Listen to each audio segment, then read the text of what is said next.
የዝሙት መንፈስ ሶስት አይነት ባህሪ ያለው። የሚስጥር መተት ብዙ ጊዜ ሲኖር የሚፈራ የቅርብ ጓደኛ መተት ከተደረገ የመጀመሪያው ትልቁ መንፈስ ወሰንገላ ነው። ወሰንገላ ካለ ደግሞ ጠቋራ አለ። ወጣ ገባ የሚለው መንፈስ ባህሪው ሁለት ነው።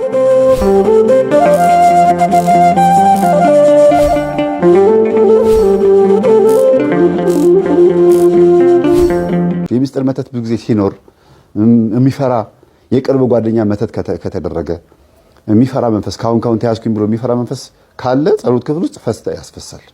ዛር እንደዛ ያደርግም። ከልጅነት ጀምሮ አብሮ ያደገ የቡዳ መንፈስ እንደዛ ያደርግም። በጣም ስልታዊ ስለሆነ እሱ ቻይ ነው። በእኛ ጸሎት ሊቃጠል በጣም ቻይ ነው።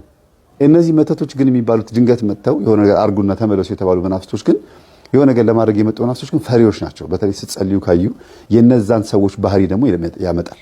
የነዛ መተት ያደርጉባችሁን ሰዎች ባህሪ፣ ጸባያቸውን፣ ስሜታቸውን እናንተ ላይ ለማጋባት ይሞክራልና ልክ ለጸሎት የምትንበረከኩበት ሰዓት ላይ ይነግራቸዋል። እዛ ሄዱ ይጨንቃቸዋል። አሁን ልጅቷ በዛ ሰዓት ምን እየሆነች ነው? ሶፋ ላይ በቃ ትንቆራጠጣለች፣ ትወጣለች፣ ሲጋራ ታጨሳለች፣ ትወጣለች፣ ምን ትላለች፣ ግራ ልትጋባ ትችላለች።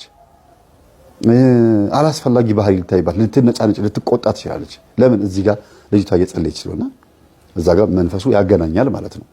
እና ጸሎት ቦታ ላይ ማስገሳት፣ ፈስ ማስፈሳት፣ ሆድ መንፋት፣ ሐሳብ መስረቅ፣ መበተን፣ ተንበርክካችሁ ግራ የምትጋቡበት ሁኔታ ካለ በጣም ሊወጣ ሊፈነዳ የተዘጋጀ መንፈስ አለ። የሚስጥር መተት የቅርብ ሰው የምትሉት በቅርብ ጊዜ የገባ ቡዳም ሊሆን ይችላል።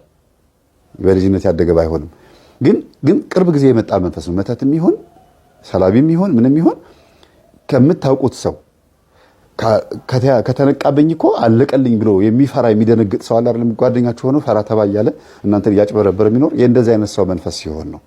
የሴትም የወንድም ሲሆን ነው። ብዙ ጊዜ ጸሎት ላይ ሆድ የመነፋት፣ የማግሳት፣ ፈስ የመፍሳት፣ የመዝለፍለፍ፣ ሐሳብ የመበተን በቃ ማለት የሌለ ለፊልም ሲሆን እኮ ንቅት ብላችሁ ነው ፊልም ትላላችሁ። ከቫንዳም እንደዚህ ደናርጎ ሲያጠጣው እንትን ሲለው በቃ ማለት እንደናንተ የሚያይ የለም። ፊልም ሰርች እያደረጋችሁ ነው የምታዩት። እግር ኳስ ሲሆን ፍጥጥ ያ ሰው ባላ ትላላችሁ። ጸሎት ሲሆን በስላሴ በቃ እንደዚህ ነው ብዙ ጊዜ። እና መንፈስ በጣም እንትን ነው፣ ስልታዊ ነውና እንድንጠቀም እንድንባረክ ስለማይፈልግ ነው ባጭሩ። የዝሙት መንፈስ ሶስት አይነት ባህሪ ያለው ጸባይ ያለው የመንፈሱ በጸባይ ነው። አንደኛ እናንተን ራሳችሁን ወይም እኛ ራሳችንን ያልከሰክሰናል።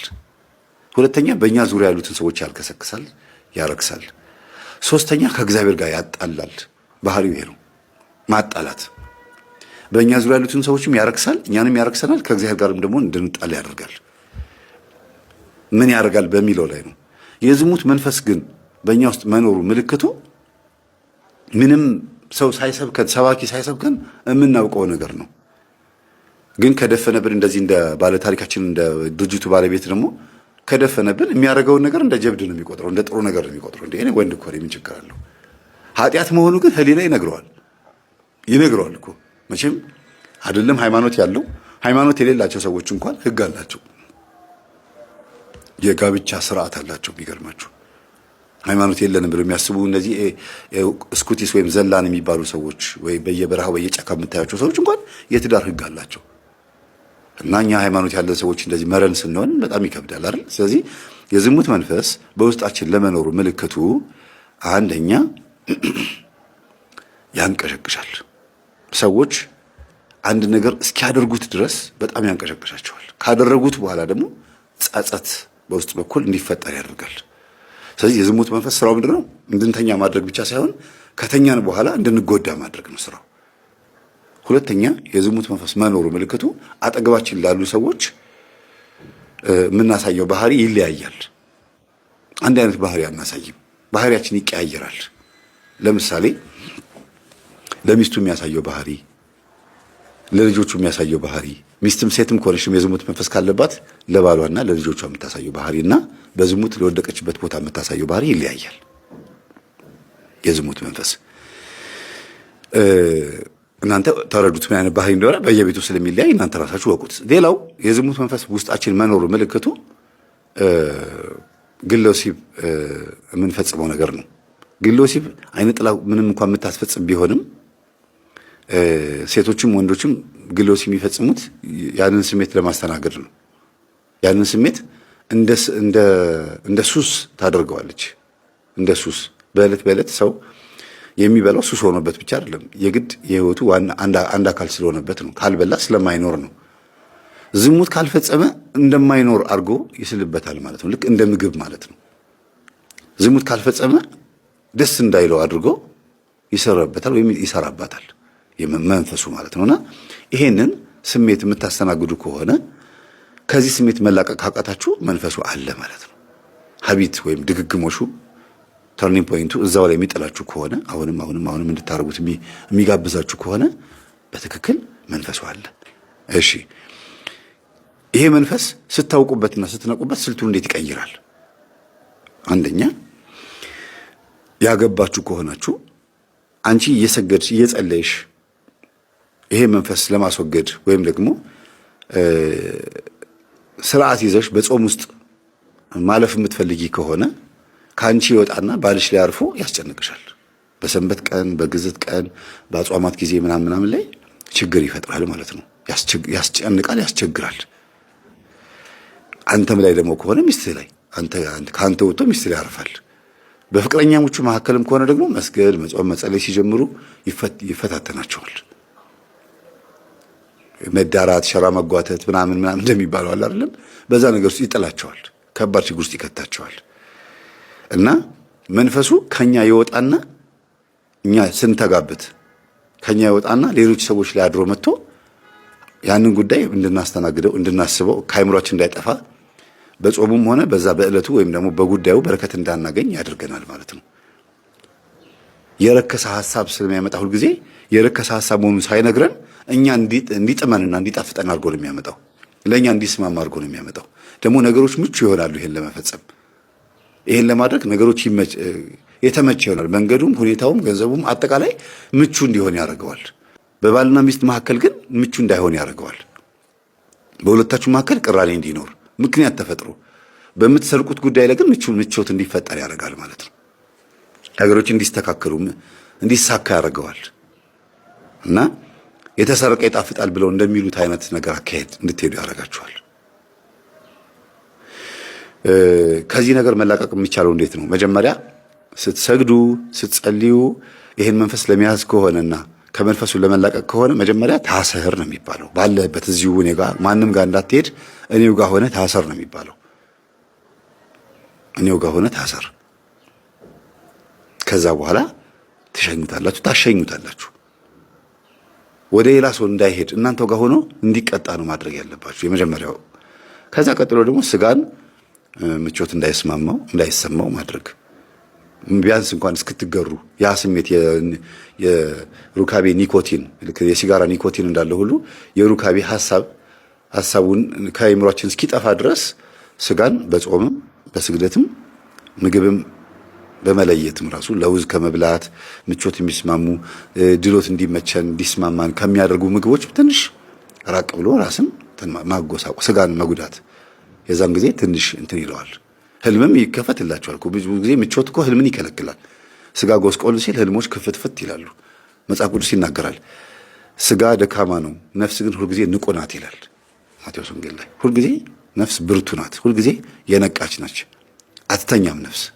ስጋ ነው የሚተኛው እና ስጋን ለተወሰነ ጊዜ ቅጣት መቅጣት ይበለኝ ማለት መቅጣት ነው። ዝም ብሎ አሁን ሁሉ ነገር ለውጥ እንዲመጣ አለመፈለግ፣ በልምምድ እንዳመጣችሁት ሁሉ በልምምድ ለመመለስ መሞከር። አስቡት፣ ይሄ ባለ ታሪካችን የ16 ዓመት ወጣት ልጅ እያለ ሩካቤን ሴክስን ለመለማመድ ሴተኛ ዳርጋ ሄዶ ነው አይደል ያልኳችሁ? ሴተኛ ዳርጋ ሄዶ አስተምሪኝ አላት፣ አስለምጂኝ አላት። ለመደ። ከለመደ በኋላስ ያንን መንፈስ አፍሶ መጣና ማራገፊያ ሆነ ለሁሉም። ሲያገባም ምንም ሲልም ሁሉም አሁን ልጆቹ ምንድናቸው ማለት ነው? ያ መንፈስ አለባቸው። ምክንያቱም ያንን መንፈስ ይዞ መጥቶ ነው ከሚስቱ ጋር የተኛው። እሷም ደግሞ ዘማዊ የሆነችውም በዚሁ መንፈስ ምክንያት ነው። እሱ ይዞ መጥቶ ከእሷ ጋር በመተኛቱ ምክንያት ነው። ስለ ጋብቻው እንዴት እንዳገባት መናገር ያልፈለኩት ስላልተፈቀደልኝ ነው እንጂ ብናገር በጣም ይጠቅም ነበረ። ግን አልፈቀደችልኝም፣ ለቤተሰቦቿ ስትል ማለት ነው። እሷ ላይ ግን የዝሙት መንፈስ የመጣባትና እሱ ቤት ስለማይመጣ እሷ ከሷ ጋር አብሮ ስለማያድር ከብዙ ወንዶች ጋር እንድትሄድ ያደረጋት ግን የሱ መንፈስ ነው። እንዴት እንደሚዛመታችሁ እንግዲህ እሷ ጋር ሄዶ እንደዚህ ካደረጋት ልጆቹ ጋር ስመጥቶ ደግሞ ሲያድጉ እንደዛ የማያደርግበት ምክንያት ምን አለ? ለዚህ ነው ወንድምና ወንድም፣ ወንድምና እህት፣ እህትና እህት፣ እህትና ወንድም ሩካቤ የሚፈጽሙት በአባትና በእናት ችግር ምክንያት ነው ብለን የምንናገረው። ባዩት ቪዲዮ ብቻ አይደለም። ለዛ ቪዲዮ የጋበዛቸው መንፈስ ግን የቤተሰብ መንፈስ አለ፣ የዝሙት መንፈስ ማለት ነው። ለዝሙት መንፈስ ከሚዳርጉ ነገሮች ውስጥም ደግሞ ሌላ ሁለቱ ደግሞ ስንፈተ ወሲብ ተብሎ የሚወሰድ ቅጠላቅጠልና የአጋንንት አሰራርና መስተፋቅር የሚባሉት ናቸው። ላገባት ብሎ ሲጠይቃት ወይም ደግሞ ሲሞክር እምቢ ትለዋለች፣ ወይም ደግሞ የማይሳካ መስሎ ሲሰማው በመስተፋቅር ያገባታል። ከዛ ያ መስተፋቅር መንፈስ ደግሞ ሁለቱን በዝሙት ነው የሚያፋቅራቸው። በቃ የተፋቀሩት እኮ ልጅ ለመውለድ ቢሆንም ለመጋባት ቢሆንም ግን ዋናው ጉዳይ ትኩረቱ አይቷት ነው የወደዳት። አካሏን አይቶ ስለሆነ የዝሙት መንፈስ ነው መጀመሪያ በቡዳ መልክ የሚገባው። ግን ውስጥ ያለው ደግሞ እሷ ውስጥ ያለው አይነ ጥላ ደግሞ ይከላከላል። አታገባትም የኔ ነች ይለዋል። ከዛ ምን ያቀርባል? ስጦታ ያቀርባል። መተት ማለት ነው። መተት ይመጣና አይ ይጋቡ ልጆቹ ያንተ ናቸው ብሎ ያዝለታል። ልጆች የሚወለዱት ልጆችን መልከፍ ትችላለህ ይባላል። እሺ ይላል። በመስተፋቅር ያገባታል። የሚወለዱት ልጆች የተለከፉ ይሆናሉ። በመናፍስት ስለሆነ የተጋቡት በመናፍስት ያድጋሉ ማለት ነው። ሆረር ፊልም ይመቻቸዋል። ግለ ወሲብ ይፈጽማሉ። ከጎረቤት ጋር በልጅነታቸው ድንግልናቸውን ያጣሉ። በጣም ብዙ ችግር ይፈጠራል በልጆቻቸው ላይ ማለት ነው። የማይታዘዙ ልጆች ነው፣ አደገኛ ልጆች ይሆናሉ። መቆጣጠር ያቅተዋል። አባትም እናትም ከቁጥጥር ውጭ በላይ ነው የሚሆኑት። እና የዝሙት መንፈስ በመስተፋቅር ምክንያትም ሊገባ ይችላል። በስንፈተ ወሲብም ያው እኔ ከሚስት ጋር ጥሩ ሩካቤ መፈጸም አልቻልኩም ብሎ አይደለም ስንፈተ ወሲብ ድግምት የሚያስደግመውና ይሄንን አኝከህ ይሄንን መጠህ ይሄን እንደዚህ አድርገህ ይሄን አስረህ እዚህ ጋር እንደዚህ አድርገህ ተገናኛት እያለ ደብተራ ሲሰጠው እሺ ብሎ ይገባል። ከዛስ በምን ብርታት ነው ከሚስቱ ጋር የሚተኛው? በመናፍስት። ከዛ ምን ያደርገዋል? ዘማዊ ያደርገዋል። አንዱ አልነገርኳችሁም ከዚህ በፊት ባለቤቴ ደካማ ስለሆነ እኔ ደግሞ ሩካቤ ስለምወድ አለች። በቃ እንዴ ያስፈልገኛል ብላ ሄዳ ጓደኛዋ ስታማክራት ስንፈተ ወሲብ አሰሪ ያለቻት እሺ ብላ አሰራች። ከዛስ ባሏ ጎበዝ ሆነ አልጋ ላይ እሷ እንደምትፈልገው። ግን ጨዋ የነበረው ከቤት መስሪያ ቤት ከመስሪያ ቤት የቤት በጨዋነት ይመላለስ የነበረው ባሏን ዘማዊ ያደረገችው። ከእሷ ውጪ ሴተኛ አድርጋ ሄዶ መተኛት ጀመረ። አምሽቶ መምጣት ጀመረ። ጭራሽ ሴት አቅፎባት መጣ። ሴት አቅፎባት መጣ። ሰክሮ እየተንገዳገደ ትዳር አለ እንዴ ብላለች ሴተኛ ዳሪው ራሷ። እና ጉዶንኩኝ ብላ ነው የደወለችው። እኔ ጋር አቅርቤላችኋለሁ ገጠመኝ። እንዲህ አይነት ነገር ውስጥ ይከታል። ዘማዊ ያደርጋል ማለት ነው። ለጸብቅ ብዬ ባዝላ ተንጠልጥላ ቀረች ብሎ እንደሚተርቱት አይነት ነገር ነው የሚሆነው። ለራሴ ለጥቅሜ ብዬ ወይም ደግሞ ለትዳራችን ብዬ ደስ እንዲለን ብዬ አድርጌ ጥበብ ነው ብሎ ስለሚያታሏቸው እኮ ነው። ጥበብ ነው ይሄ እኮ ችግር የለውም ይላሉ። አንዳንዶቹ ደግሞ በጣም ሲነቃባቸው ደብተራዎቹ አጋንንት እኮ ይታዘዛል፣ በእግዚአብሔር ኃይል አዝነው ስራ እንዲሰራ ማዘዝ ይቻላል ነው። እንኳን አዘኸው ሳትፈልገው እንኳን መጥቶ እንደ ልክስክስ ውሻ አንተን ገነት ሲኦል ለማስገባት የሚፍጨረጨር መንፈስ ነው አዘኸው እሺ የሚለው። በጣም የሚገርም ነው። እና ይሄ ነው። ሌላው የዝሙት መንፈስ በቡዳ መልክ ይገባል። በቡዳ መልክ ይገባል። ጎረምሶች፣ ወጣቶች እናታቸው ጨሌ የምታመልክ ወይም ቡና የምትካድም ወይም ደግሞ ከራማ የምታመልክ ብዙ ነገሮች የምታደርግ ልትሆን ትችላለች። ፈጫሳ የምታደርግ ፈረቀሳ የምትሄድ እዛም ሄዳ ዛፍ ቅቤ የምትቀባ ወይም ደግሞ ደብተራ ጋር የምትልከሰከስ ልትሆን ትችላለች። ከእንደዚህ አይነት ቤተሰብ የተወለደ ልጅ ያው መንፈስ ስላለበት ላዩ ላይ ድድ ማስጫ ድንጋይ ቦታ ላይ ተቀምጦ ምናምን ሲወጭ ወላጆቹ ሴቶችን ያህል ከዛ አይን ውስጥ የገባችውን ሴት ሄዶ እንደምንም ብልጇን ጎትቶ ያናግራታል። ያው ምላሱን ይዘረጋና በዛ እትትህ ይላታል። እሺ ትላለች። አንዴ ከነካት በኋላ የዝሙት መንፈስ ገባ ማለት ነው። ከርቀት ራሱ ራሲስቱ እንዴት ነው ያምራል፣ አሪፍ ነው፣ ምንድነው፣ መቼ ነው ሰላም ሻይ ቡና እንበል ይላል። ገብቷል የቡዳ መንፈስ። እሷ ደግሞ መለከፏ ደስ ይላታል ትላለች። ወጣ ገባ የሚለው መንፈስ ባህሪው ሁለት ነው። አንደኛ እናንተ ላይ ሆኖ ወጣ ገባ ይላል፣ ባህሪያችሁን ይቀያይራል። እናንተ ስትይዙት ደግሞ ሰው ላይ አድሮ ደግሞ መጥቶ እናንተን ለማስጨነቅ ይፈልጋል። ሚስት ስትሰግድ ነቅታ በሰንበት ቀን በግዝት ቀን ካልጠፋ ጊዜ በአጽዋማት ጊዜ ሩካቤ ካልፈጸምን ይላታል። ካልተገናኘውሽ ይላታል ባሏ። የራሷ መንፈስ ነው ባሏ ላይ ሄዶ ማለት ነው። ለምን ስትቀጠቅጠው ታሰር አይደለም ያለችው፣ ውጣ ነው ያለችው። አዎ ደንግጦ ሊወጣ ይችላል፣ ግን አልታሰረም። ስለዚህ ሄዶ ባል ላይ ማረፍ ያገኛል። እንደገናም ደግሞ ልጆች ላይ ያርፋል። የእናንተው እቃ ይሰብራል፣ ይወድቃሉ። ያጠራቀምሽውን ገንዘብ ሊበላ ከፈለገ ልጆችሽን ያሳምማል። ካንቺ ወጥቶ ሰዎች ላይ ማረፍ ከቻለ በዙሪያሽ ያሉትን ነገሮች ማበላሸት ነው ስራው። ስለዚህ መንቃት ያስፈልጋል። የሆነ ባህሪ ስታይ ሰዎች ላይ ይሄ ነገር ከኔ ነው ወደ ሰዎቹ የሄደው በፍጹም ቃል መለስ ንስሐ አልገባም ያለ ባል ካለሽ ወይም ሚስት ካለች ወይም እህት ወንድም ወይም ደግሞ ልጆች ካሏችሁ ይሄ ነገር ከኔ ወደ እነሱ ሄዶ እኔ ስለቀጠቀጥኩ ተናዶ ሄዶ እነሱ ላይ ልባቸውን አክብዶብኝ ነው ብላችሁ ማሰብ አለባችሁ። እና ከኔ ሄደ ልጆቼ ላይ ወይም ባለቤቴ ወይም ሚስቴ ላይ ሄደ ያረፍክ ካለ በስላሴ ስም ታሰር፣ ናውጣ ና ወደ እኔ ነው ወይም ባለህበት ታሰር። እና ማለትም ቀላል ነው። ለምን ከእናንተ ነው ወደዛ ሄደው ባለህበት ታሰርም ማለት ትችላላችሁ። ልጆቻችሁ እንቅልፋቸውን ሲተኙ ሄዳችሁ ከሰገዳችሁ ከጸለያችሁ በኋላ ወደ እኔና በስላሴ ስም የዛር መንፈስ እኔ ላይ ሆነ ስትረብሸኝ የነበርክ እኔ ስቀጠቀጥህ ደንግጠህ ወደ ሌላ ቦታ ሄድክ። ወደ ስራ ባልደረቦቻችሁ ይሄድና ያስከዳችኋል። በተለይ ሼር ምናምን የምትሰሩ ሰዎች የሼር የምትሰሩ ሰዎች በቀልክ መንፈሳዊ ስትሆኑ አብሯችሁ የሚሰሩት ሰዎችን እንዲከዷችሁ ያማድረግ ባህሪ ያለው በጣም ማለት በቃ ይገለበጡባችኋል። ማጠብቁት ይሆኑባችኋል። ማለት የኔ የምትሉት ሰው ሌላ ይሆንባችኋል። እና ምንድን ነው ማድረግ ያለባችሁ? ጸበል ልትጠመቁ ስትሉ እቤት መጀመሪያ መስገድ። እዚህ ቤት ውስጥ የምታንጃብብ ግቢ ውስጥ የምትዞር የምትሽከረከር በስላሴ ስም በድንግል ማርያም ስም በኢየሱስ ክርስቶስ ስም ታስር። ና ታስር። አብረኸኝ ትሄዳለህ። ጸበል ከፊት ቅደምና እንዲያውም ጸበል ቦታ ጠብቀኝ። ይሰማል፣ ይታዘዛል። ቃል የአፍህን ፍሬ ነው። ቃል ነው የሚጠብቀው። ለዚህ ነው ጠንቋዮች እኮ 5 ሳንቲም የምትው ላኪ ይላሉ። ለምን? እሺ እንድትሉ ስለሚፈልጉ ነው። ከውጭ ሀገር $100 ቢሆን እንደው ምንም ችግር የለውም ያለሽን ላኪ ይላሉ። እሺ ብላችሁ ለጠንቋይ የሚሰጥ ገንዘብ ስትልኩ እሺ የምትለው ቃል ነው የሚፈልገው። የእናንተን ቃል ነው የሚፈልገው። ለምን? መስዋዕት የምትሆነው መጀመሪያ ከገንዘቡ በፊት የእናንተ ፈቃድ ስለሆነ ነው። ያለ ፈቃዳችሁ ሰይጣን ስለማይሰራ ማለት ነው። ብዙ ሰው የሚሸወደውና ሰይጣን የሚነግስበት ፈቃዱን ስለሚሰጥ ነው። በጣም ብዙ የውጭ ሀገር አረብ ሀገር የተለያዩ ቦታ ላይ ያሉ ሰዎች ብር ላኩ ሲባሉ እሺ ይላሉ። ቀለል ባለ መልኩ ነው እሺ የሚሉት። ግን በቃ እናቶችም ምን ይላሉ? እስቲ ላኪና ለሚካኤል ልስጥልሽ አይሉም። እንደዛ ብለው ልጅቷ ለሚካኤል ብላ ነው ብላ ስለምታምን ለሰይጣኑ አይሆንምና ለአባብዬ ልስጥልሽ እንደው ለዋቂ ቤት ልሰጥልሽ ነው ካልገለ አይ አልፈልግም ካላችሁ ተቃወማችሁ ማለት ነው። በቃ አይሰራም። እሺ እንግዲህ ምን ይደረግ ብለሽ ከሰጠሽ በቃ ተስማማሽ ማለት ነው። ባትልኪ እንኳን ተስማምተሻል። አመቺሳ የሚያስታቀፉ እናቶች ምን አሉኝ? ይጠቅማቸዋል ይሄ። ውጭ ሀገር ነች ያለችው ልጅቷና ልጁን ኢትዮጵያ አምጥታ አመቺሳ ማስታቀፍ አልቻለችም። በቪዲዮ አድርገው ሰውየው ካሜራ ፊት ሆኖ እንደዚህ ብሎ አለ። ከዛ ብር ካሜራው አጠገብ አስቀምጭ አሏት። በቃ ተቀብያለሁ አላት።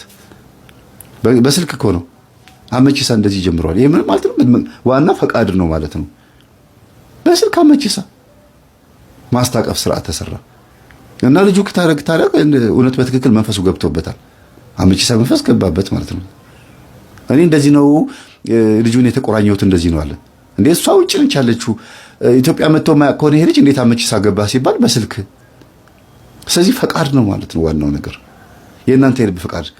ሰውየው ጥብስ ሊበላ አልኳችሁ እኮ በአብይ ጾም ውስጥ ጥብስ ሊበላ ሲገባ ሆቴል የለም አሉት። ጭማን ብሎ ተመለሰ።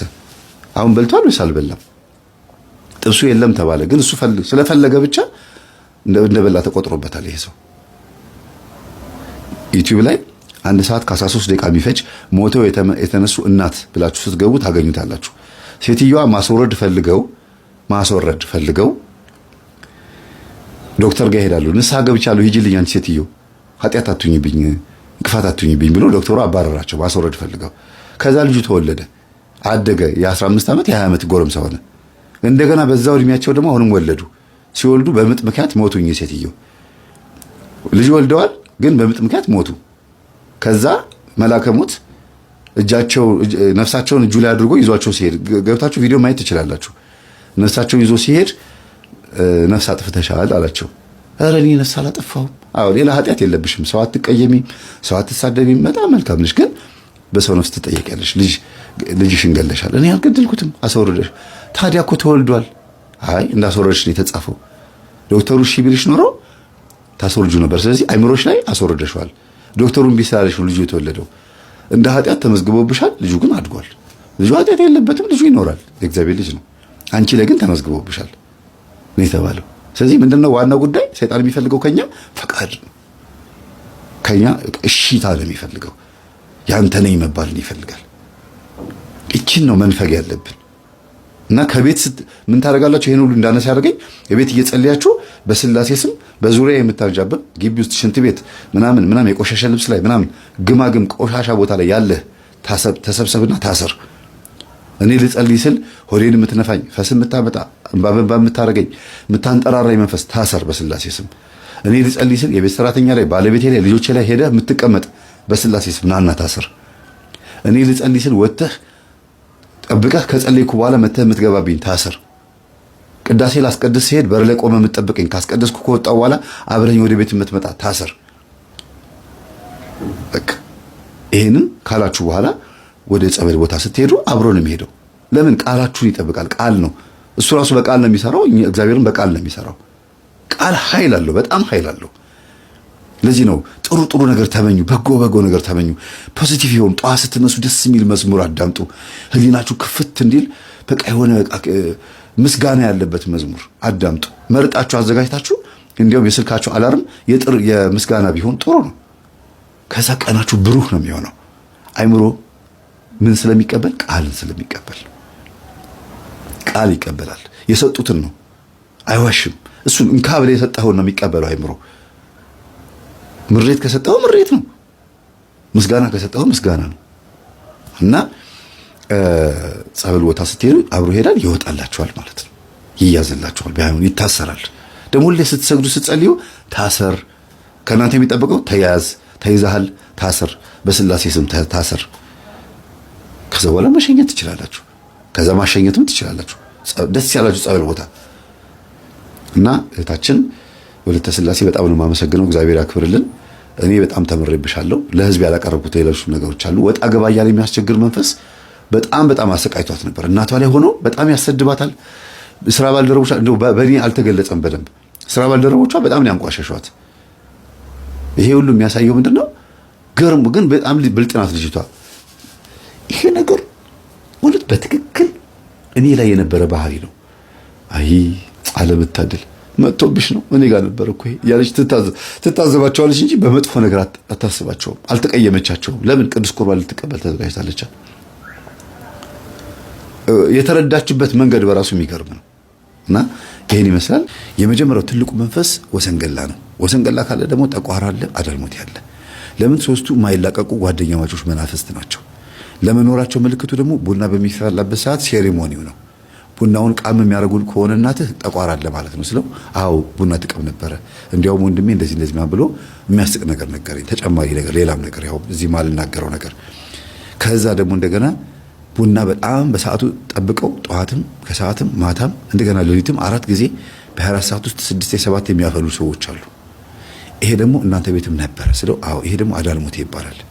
ሃይማኖትም ያዘባርቃል፣ ወደ ፕሮቴስታንት ያስኬዳል፣ ወደ ተለያዩ ወደ እስልምናም፣ ወደ ኤቲስትነት፣ ወደ ፓጋንነት፣ ወደ ተጠራጣሪነት፣ እግዚአብሔር የለም ብለን እንድታስብ የሆነ ከዩኒቨርስ ጋር ነው መገናኘው። ሜዲቴት ማድረግ ከዚህ ከሃይማኖት የሚባለው አጥር ውስጥ ወጥተህ መረን እንድትሆን በቃ ዝም ብለህ ሪላክስ እንድታደርግ የሚያደርግ መንፈስ ነው ይሄ አዳልሞት የሚባለው መንፈስ። ነጮች በቻክራ ያመልኩታል። እዚህ ቻክራ ማምን ብዬ ስነግረው ጊዜ መምህር ስለዚህ ነገር ታውቃለህ እንዴ አለኝ። አዎ አንብቤያለሁ ስለው ጊዜ ነበርክበት? አልነበርኩበትም ስለው፣ አይ እንደዚህ ነገር ስለማቅ ነው አነባለሁ፣ ይሄ ነገር ይስበኛል አለ። ጫት እየቃመ ምን እያለ የሚያነበው የኦሹን ነው፣ የራምፓን ነው፣ የሜዲቴሽን የምናምን የስነ ልቦና መጽሐፍቶችን ያነባል። ግን አንድም ለውጥ የለውም። ሲመረቅን ፎቅ ይሰራል በሐሳብ ሲመረቅን፣ ጫት ቅሞ ሲመረቅን፣ መጠጥ ሲጠጣ ምን ሲል ትልልቅ እንደ አርኪቴክቶች ምናምን እንደ ኮንትራክተሮች ግንብ በቃ ትልቅ ህንፃ ይሰራል የሚመስለው። ቁጭ ብሎ ያፈርሳል፣ ይገነባል። ግን የለም በሐሳብ ብቻ ነው። እና ይሄ ሁሉ ነገር ከሃይማኖት አስወጥቶ እንደዚህ አይነት ነገር ውስጥ እንድትገባ የሚያደርግህ አዳልሞት ይባላል። ወሰንገላ መኖሩ ደግሞ ወሰንገላ ጭሳጭስ ይወዳል፣ ሐሺሽ ይወዳል፣ መጠጥ ይወዳል፣ ራስን ዝርክክ እንድትሆን እንደዚህ ቆሻሻ እንድትሆን ይወዳል። ይሄ ዛሬ ፈጥሬ አንተን እያየሁ ያወራው እንዳይመስልህ የዛሬ 4 ዓመት የዛሬ 5 ዓመት የለቀኳቸውን ትምህርቶች አሁን ሼር አደርግልሃለሁ ቴሌግራም ላይ። ይሄንን ራሱ አሁን የነገርኩህ ነገር ትምህርት ይወስዳል። አንተን ስላየሁ አይደለም ያወራሁት አልኩት። እንደዛ አይነት ስሜት ስለተሰማው ነው። እና መምህር አይ እሱማ እኔ እኮ እንደዚህ ሆንኩት፣ አይ አንተን ስላየው አይደለም ይሄን ያወራሁት፣ ወይም አንተን ለመሳብ አይደለም ያወራሁት፣ ያለ ነገር ነው የምነግርህ ስለው ይሄ ልጅ አመነልኝ። ከሳምንት በኋላ ነው እውነት ነው ያወራው ነገር ሲያየው ዩቲዩብ ላይ ገብቶ ሲያየው ቢፎር ማነው 4 years ago ምናምን 5 years ago ምናምን የሚሉ ትምህርቶችን ሲያዳምጥ አንድ አይነት ነው ማስተምረው ትምህርት፣ የቆየ ትምህርት ነው። የመምህር ግርማን ፈውስ ምናምን አባቱ ጋር እየሄደ ሂድ አባት ጋር ብየው አባቱን ቤቱን አሳይተውታል። ቤታቸውን እየሄደ አባቱ ጋር ሲያሳዩት ምን ሲሉት ልጁ እየተስተካከለ መጣ። መስተካከሉ በምን እንደው ታውቃላችሁ? መጀመሪያ ያለውን ልብስ አጥቦ መልበስ ጀመረ። ገላውን ታጠበ። የመጀመሪያው ልክ ገላው መታጠብ ሲጀምር ማከክ ጀመረ። አለርጂክ ሆነ። አጅሬው ወሰንገላ ቆሻሻ ነገር አይደለም የሚወደው። ንጹህ መሆን ሲጀምር ንጹህ ልብስ መልበስ አለርጂክ ሆነበት። እኔ በሰጠው ልብስ ከእርዳታ ከመጣው ልብስ ከአዲስ ልብስ እንደው ምናልባት የሰው የልባሽ ቦንዳ ልብስ ነው ብዬ አስቤ አዲስ ልብስ ብገዛለት ሰውነቱን ፍርቅርቅርቅ አለ። ከዛ የአባታችን የአቡነ ሐራ እምነት ከዛ ደግሞ የቅዱስ ሩፋኤልን እምነት ጸበሉ ምናምን ቀላቅለን አካሉን በሙሉ አባቱ ቤት ቀባነውና እዚሁ ዳር አልኩት። እናት ቤት እንዳትሄድ አልኩት። ለምን አለኝ።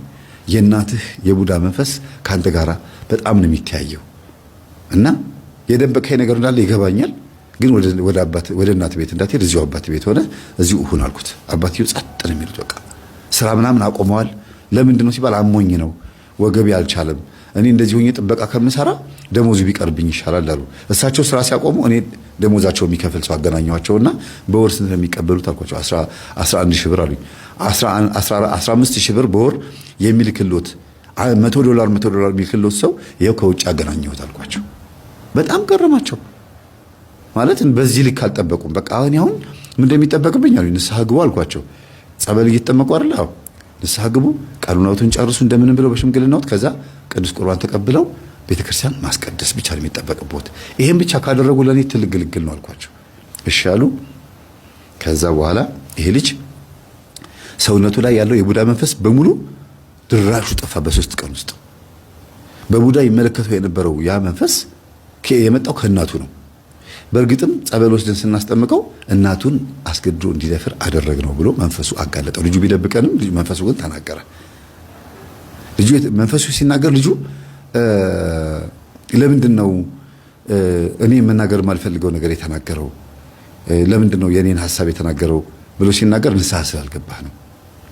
ንስሐ ግባ ስንለው ቆይ እሺ ነገር ቆይ ዛሬ እያለ በመሃል ግን ጸበል ልጠመቅ ብሎ ራሱ ሄደ ከአባቱ ጋር። ጸበል እየጠጣሁ ትንሽ ልጠመቅና ከዛ ንስሐ ገባለሁ ሲል ድንገት ሲገባ ተረክ ብሎ ጮኸ። እኛን የደበቀን ነገር መንፈሱ ተናገረ። እያሽካካ እንደ ጅብ ሴት ጅብ እንዴት የምትጮኸው ታሽካካለች። እንደ ሰው ነው የምትስቀው አይደል? ሴት ጅብ በደንብ ነው የምትስቀው። እስቲ የሴት ማሽካካት የሴት ጅብ ማሽካካት ብላችሁ ቮይሱን ለመስማት ሞክሩ። በጣም ነው የሚረብሸው። እና ልክ እንደዛ እየጮኸ አስደፈርኳት፣ በገዛ ልጁ አስደፈርኳት። አሁን በዚህ ቀን በዚህ 15 ቀን ውስጥ አለ። ምክንያቱም 1 ሳምንት ሙሉ ካዳመጠ በኋላ የኔን ትምህርት ከዛ በኋላ እንደገና የተግባባ ነው። 15 ቀን ሆኗል አጠቃላይ ከተዋወቅን ማለት ነው። በዚህ ልጅ ላይ ብቻ 15 ቀን ፈጀው። በጣም ትንሽ ነው። በጣም በአጭር ጊዜ ውስጥ ነው የተለወጠልኝ። እግዚአብሔር ረድቶኝ ከዛ አንገቱን ደፋ። በጣም አዘነ። ማንም ጸበልተኛ አልነበረም። ለብቻው ነበር የተጠመቀው። መምህር ግርማ ጋር አልመጣ ወይም የትም አልሄደ። እዛው የትኛውም ጸበል ላይ ነው የተጠመቀው። አሁን አባ ግርማ ጋር ቢሆን ኖሮ ይሄኔ ያው እሳቸው ጋር አክስትና አጎት አባትና ልጅ ጎረቤትና ጎረቤት እያጣሉ እገሌን ያረገብሽ እያለ መንፈስ ያጣላል ይላሉ። የትኛው ቪዲዮ ላይ እንደዛ እንደሚናገር ነው ያላቀ። ጉባኤ ላይ ነው መምህር ግርማ ይሄን ቪዲዮ አይለቁትም።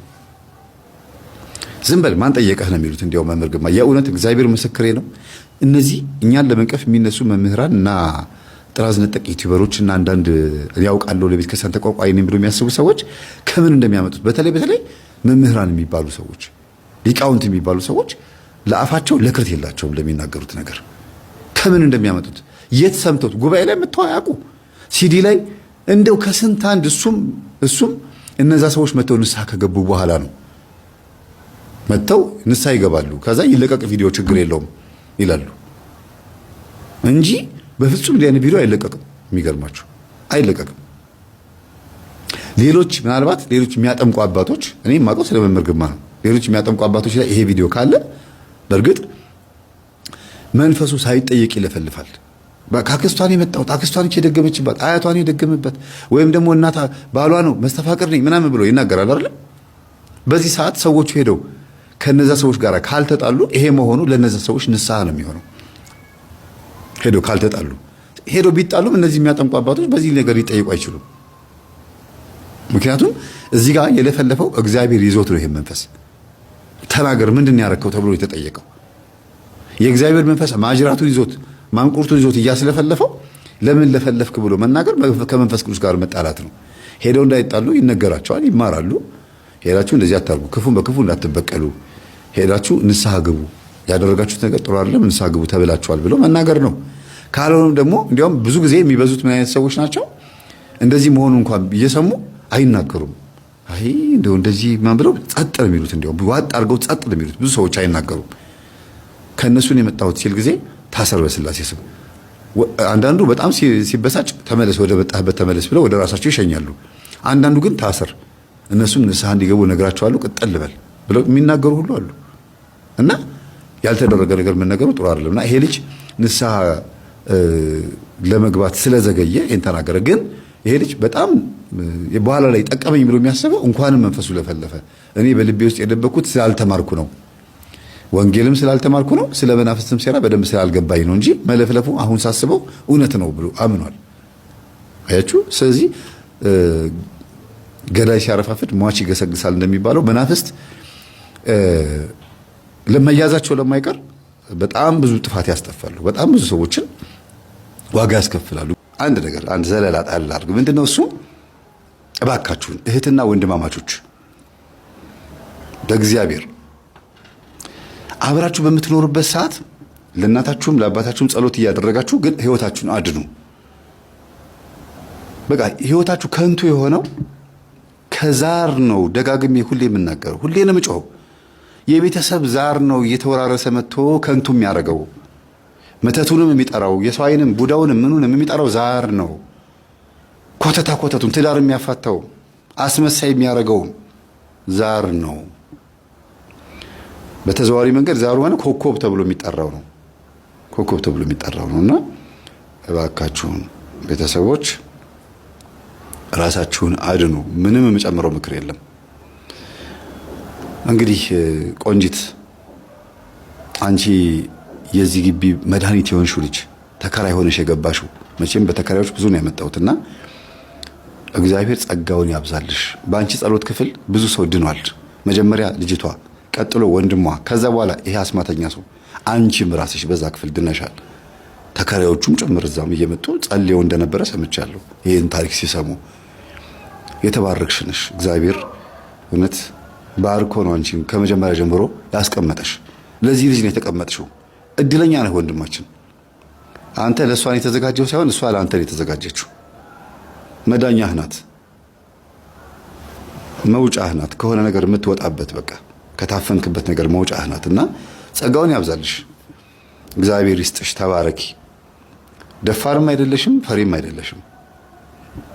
ዝምተኛነትሽ በራሱ ትልቅ ዋጋ ሰጥቷል። ለምን? እኔ ዝምተኛ ስለሆንኩኝ ብዙ ተናግሬ ማሳመን ስለማችል እንግዲህ አዳምጡት። በቃ በተግባር እስቲ እዩትና ከዛ በኋላ የሚሰማችሁን ስሜት እናወራበት ነው ያልሽው።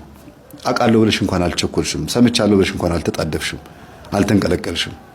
እና እንዲህ አይነት ስብዕና ያላችሁ ሰዎች እግዚአብሔር ሲሰራባችሁ ነው ማየው። ምላስ፣ አንደበት ወይም ደግሞ ቃላት ምናምን ጥምረት የሌለባቸው ግን ሲያሸንፉ ያለው ብዙ ጊዜ እንናገራለን፣ እናውቃለን፣ አንብበናል ብለን የምናስብ ሰዎች እንጂ ቅንጣት ሰው ማትረፍ አንችልም። በጣም ይምንት በቃ ምንም የማያውቁ የሚባሉ ግን ብዙ ስራ ሲሰሩ ያለው እግዚአብሔር መንፈሱ ካለ ስለምትናገሩት ነገር አትጨነቁ የሚለው ይሄን ነው። ማቴዎስ ወንጌል በዚህ አጋጣሚ ምዕራፍ 5 ምዕራፍ 6 ምዕራፍ 7ን አንብቡት። አንቀጸ ብፁዓን ማለት ነው። በሸንጎ ፊት ስትቀርቡ ስለኔ ሲከሷችሁ ስለምትናገሩት ነገር አትጨነቁ፣ በእናንተ ውስጥ ያለው እሱ የእግዚአብሔር መንፈስ ይናገራልና የተባለው። ስለዚህ እግዚአብሔር እንኳንም አንቺን ተከራይ አድርጎ እዛ ቤት አመጣሽ። ሰላሙን